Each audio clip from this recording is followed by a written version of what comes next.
نبی علیہ الصلوۃ والسلام د احادیث مبارکه من نم یو حدیث وړاندې کو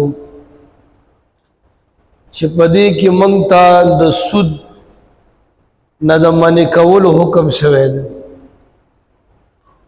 دا دنیا کې چې کوم حالات روان دي نن سبا خصوصا اسلامی ممالکو کې دا ټول د سود خورۍ د لاسه دا هر روان دي. ولی چې نبی علیہ الصلوۃ والسلام فرمای چې سود خورۍ سره سود چې کله زیات شي دې سره ګرانی سیوا کیږي. تاسو ګورئ څومره ګرانی شو نو د معاشري د تباہی یو سبب سود خوري ده او د دشمن روب به تا کې ال راضي چې کله تا کې رشوت نو دا دواړه خپ زور او شور سره جاری دي. نو زمونږ زړه غواړي چې د سود باره کې یو څو خبرې وکړو او داغي سزاګانې الله پاک سم مقرر کړی دي، رسول الله مبارک سم مقرر کړی داغي باره کې څو خبرې کوم. عزیزانو الله په قرآن کې فرمای الذين يأكلون الربا لا يقومون الا كما يقوم الذي يتخبطه الشيطان من المس. اول سزا الله دا ذکر کړي چې کوم خلق سود کوي دا به د قیامت ورځ دا سره پاسيږي لکه د میرګي بیمار چې څنګه يتخبطه الشيطان چې شیطان بد حواس کړي من المس د یوزي کېدلو د وجنه.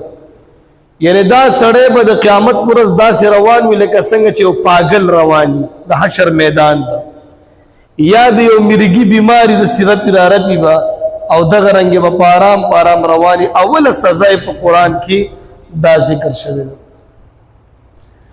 دویمه سزا د سودخور په قرآن کې دا ذکر شوی ده یمحق الله الربا ويربي الصدقات. الله په سود سره مال کمای او په صدقات سره مال زیاتای. وقتی طور باندې به دې سړی ته الله سوي نه، ځکه الله مهلت ورکړي چې دا به اوس د سود نه ووري. خو چې کوم سود خوار تاسو وګورئ یکدم الله د ټول مال نه خلاصي. دا سی مسئلہ پر راولی چې هغه نه پوهیږي چې دا مسئلہ په ما راغله څنګه او دا پیسې زمانه لاړل څنګه.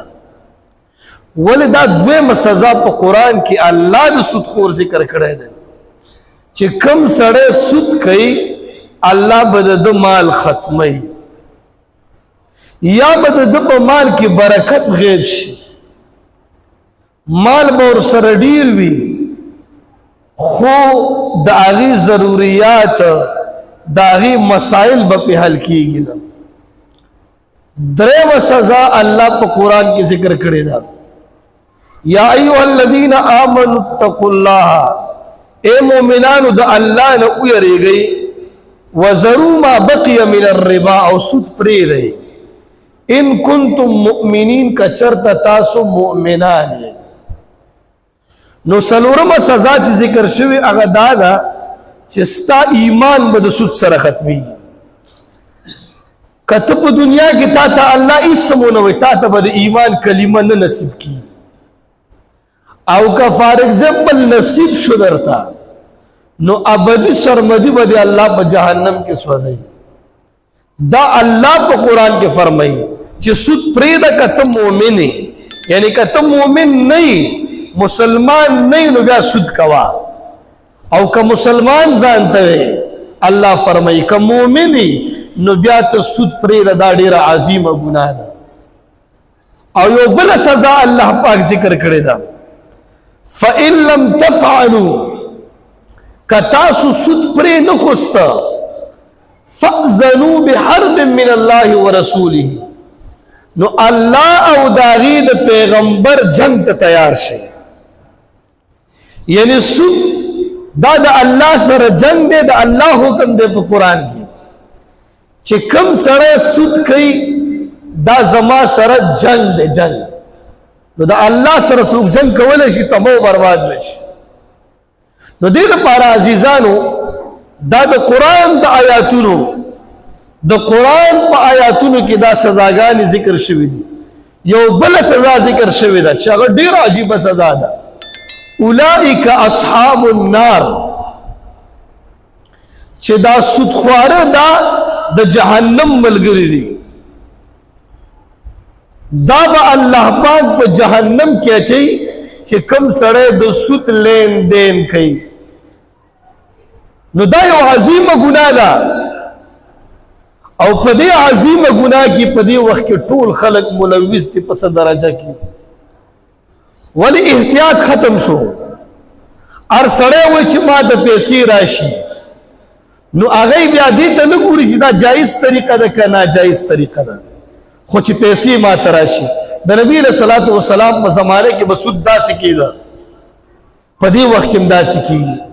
1,00,000 روپۍ قرض چاته ورکړي، وایي که دا دې په یو میاشت کې راکړو 1,05,000 دی، او که یو میاشت ووړېږي نو 1,10,000 بشي. یا یو سړي ته 10,00,000 روپۍ ورکړي، وایي ما ته په دې باندې بس 15,000 روپۍ میاشت په لک باندې راکوه. زور او خور سره را شروع دی.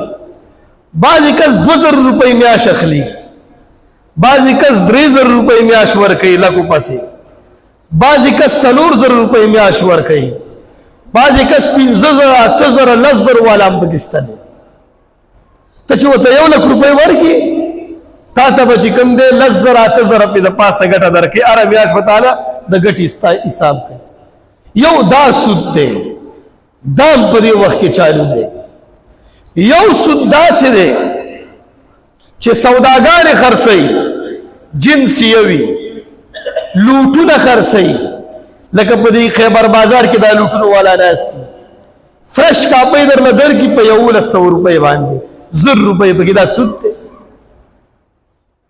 یا خورد و نوش اشیاء خرڅېږي، یو دړۍ کلون خرڅ کړي په چا باندې، هغه نه په 1.5 دړۍ والي. وړه خرڅ کړي، دا وایي 10 کیلو دي، ته به مال سي بیا راکړې، یا به 12 کیلو راکړې. دا چې د کاروباري سطح باندې دا کم کارونه کېږي خورد و نوش اشیاء کې، نبی علیہ الصلوۃ والسلام فرمایي چې کم سړی سونه په سونې باندې ورکوي، چاندي په چاندي باندې ورکوي، مالګه په مالګې باندې ورکوي، کجوري په کجوري باندې ورکوي، غنم په غنم باندې ورکوي، په دې کې زیاتې کمې کول دا سود دی. اوس زموږ معاشره د دې شیزونو نه خبر نه ده، یا خبر ده خو ما تاسو ته ویل دا پیسې داسې یو شی دی، داسې بیماري ده چې دې کې سړی بیا دې حالاتو ته نه ګوري چې دا سود دی، بیا به ورسره آخرت کې ګوري. نو دا یو عظیمه ګناه د نبي علیه صلات وسلام فرمایي لیأتین علی الناس زمان، داسې یو وخت به راشي زما په امت باندې، لا یبقى احد الا اکل الربا، یو کس بم بغیر د سوده پاتې نشي. فإن لم یأکله، چې کوم سړی سود نه خوري، اصابه من بخاره، هغه ته به د سود اثرات رسي. لکه دا بینکینګ نظام چې څنګه دی، په بینک کې هر سړی پیسې ږدي. اوس د بینک ټول کاروبار سود دی. نو مو تا خو سود نه کوو، په بینک کې پیسې ږدو، بعضې خلک ګټه هم نه اخلي، خو دا هم سود یو اثر دی تا ته ورسېدو د سوده. نو د سود د نظام نه ځان ساتل، دا یاد ساتئ. دا کومه ګراني چې راغلې، نبي علیه الصلوۃ والسلام فرمایي د دې ګرانۍ وجه دا سود دی.